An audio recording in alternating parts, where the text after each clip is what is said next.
મોરબીમાં પાટીદારોએ વિશાળ રેલી કાઢી માંગ કરી છે કે 48 કલાકની અંદર કાજલ હિન્દુસ્તાની સામે ફરિયાદ દાખલ કરો। કાજલ હિન્દુસ્તાનીએ મોરબીની પાટીદારની 7 દીકરીઓનો ઉલ્લેખ કરી એક વિવાદિત દાવો પણ કર્યો હતો, જેને લઈ પાટીદાર સમાજમાં ભારે નારાજગી જોવા મળી રહી છે।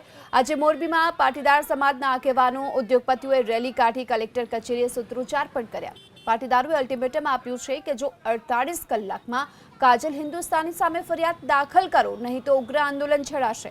પાટીદારોમાં રોષ એ વાતને લઈને પણ છે કે વિવાદિત દાવા બાદ પણ કાજલ હિન્દુસ્તાની માફી નથી માંગી રહી। એસપી સાહેબ તરફથી અમને 0 નંબર ઉપર એફઆઈઆર દાખલ કરવાની નહીં, પણ સુરત અમારી અરજી એને મોકલી આપી છે એવું લુખ્ખું આશ્વાસન આપ્યું છે।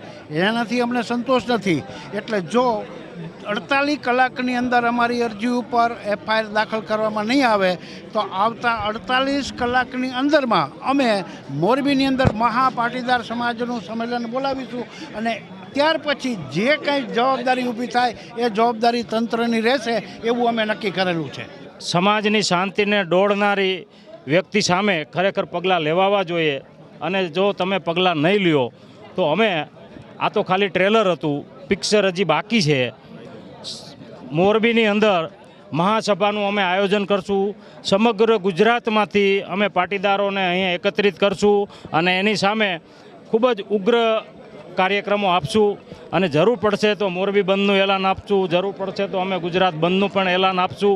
જે અભદ્ર ભાષામાં પાટીદારની દીકરીઓ માટે જે ઉચ્ચારણો કર્યા છે તેના માટે તેઓ માફી માગે તે પ્રકારની તેમની માગણી છે।